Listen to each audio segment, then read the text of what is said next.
Hello and welcome.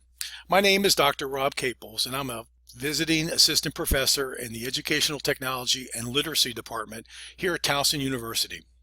I'm here to talk a little bit about a new initiative going on entitled the Digital Literacy Integration Project, which is being conducted in collaboration with two colleagues of mine, Dr. Pamela Segal and Mr. Stephen Edgar, both from the Department of Secondary and Middle School Education. This is an exciting project, and I'm happy to take a few minutes to give you the background information about it. Please note that this is part one of a two-part video series. Also, this presentation is being submitted as a part of the University Technology Challenge for 2017. So without further ado, let's jump right in. Before we started the project, we discussed and asked ourselves some very basic research questions.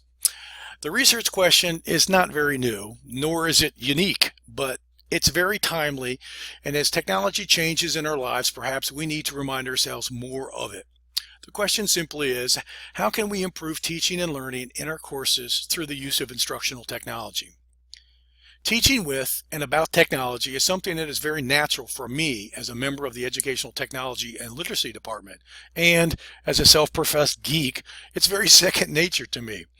However, one of my realizations here is that not all instructors have the same affinity for technology that I have, or they simply don't have the time to keep up with it, or they haven't had the experiences to use it regularly.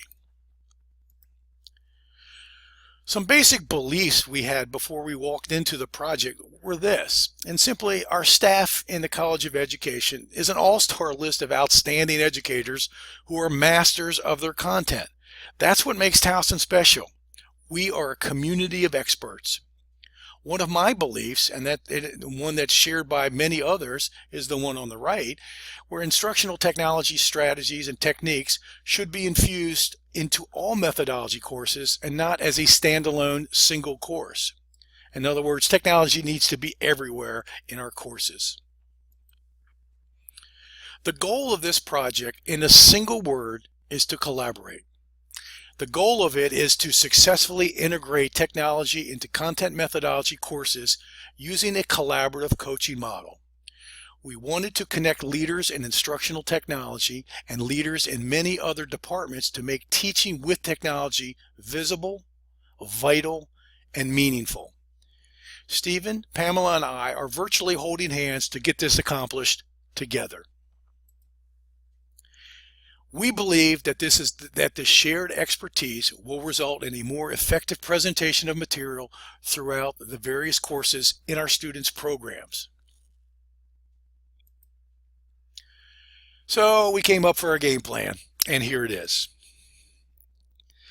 Pamela, Stephen, and I met a couple times to get things going, and we talked, and we talked. We talked about their needs, their goals, where their students were in terms of technology integration. They in turn shared with me their syllabi, and we identified areas where we can include the ISTE student standards and areas where they would like to use more technology. After that, we hit the road. We went to Middle River Middle School and saw where many of Pamela's and Stephen's students were teaching and looked over the existing technology that is there that's being used, from projectors to laptops to newly purchased Kindles. This was a real authentic visit for me because I had not been to this school, and it was a good situation for me to see our own Baltimore County Public School students using technology along with our Towson students using it as well. We also realized that many Towson emerging teachers who are in that building and others may find it difficult to integrate technology for a variety of reasons. One, schools may not have the level of technology that classrooms have. Two, students may have taken integration courses sometime in the past, so now there is no connection to the course they're taking now. There's a time lapse in between. And the last one is that students may not have had to demonstrate their technology proficiency in all of the classes, only in some classes. So there were some issues there. And then, gang, we figured it out. We had a moment. It was the sun shining on the desk in the library where the three of us sat there and we were looking at each other going, we need an example. We need to find something that's going to connect the dots here. So I had stumbled upon a tool that I pulled out of my briefcase and I described it to him and then I showed it. It's called the pedagogy wheel. And it looks like this as you see it on the screen. It's a very busy looking document.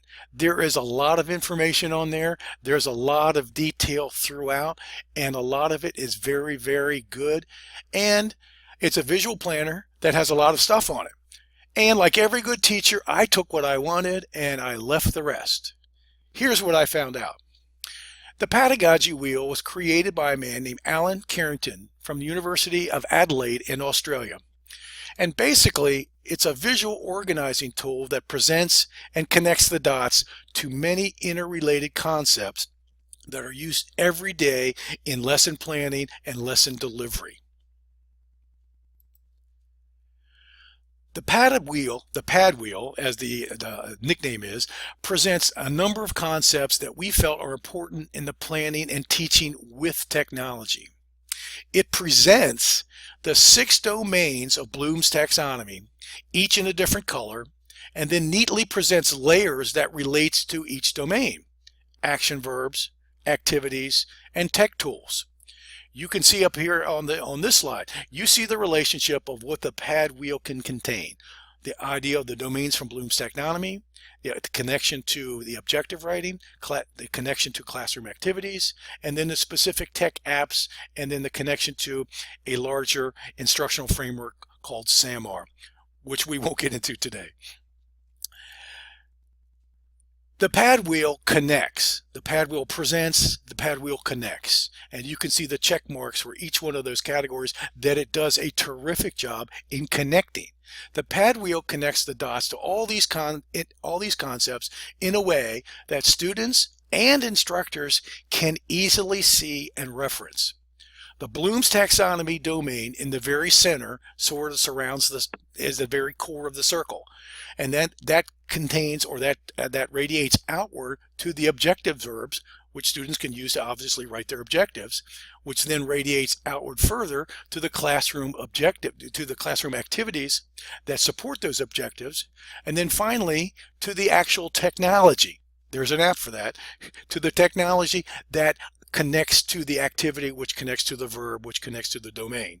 So we believe that this planning tool is really important and should be shared.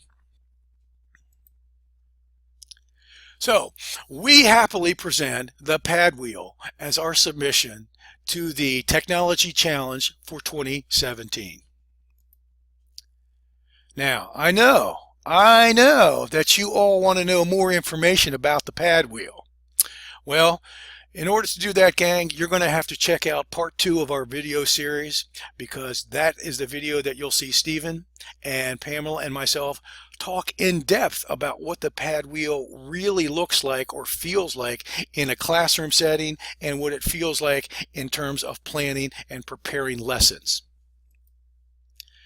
Also, as we wrap things up here, I want to give a shout out to our Digital Literacy Integration Project website, which is located at wp.towson.edu/digital literacy integration. We've just opened a brand new site and it is under construction. And this is where we're going to document all the pieces of the puzzle that we're working on in the project. We'll have this presentation there. We'll probably have student examples and other samples of activities as this project grows and evolves. And finally, this project would not be possible without the support and the leadership of a lot of people, and I just want to make sure that everyone is aware of how important these people are to these types of projects and how important it is to me and to Pamela and Stephen. First of all, to Dean Laurie Mullen and Assistant Dean Layla Richmond for their leadership, guidance, and support and encouragement. They both have provided such a warm, friendly environment that it's been a pleasure to work on these kind of projects and really thrive. So thank you guys. Also to Dr. Molly Mee, Dr. Gilda Martinez Alba, and Dr. David Weiser for their continued support and encouragement along the way at the levels that often are just a conversation in the hallway or a phone call. So thank you guys for that. And finally, to Pamela and to Stephen, thank you guys for making this easy. This has been, and I know we say this every time we get together, our relationship professionally gets better every single time we get together. You guys are certainly exemplary professionals, and I appreciate your willingness and your effort in everything you do to make this project a success. So thank you again, and on behalf of everyone involved in the project, thank you guys for watching, and have a good day.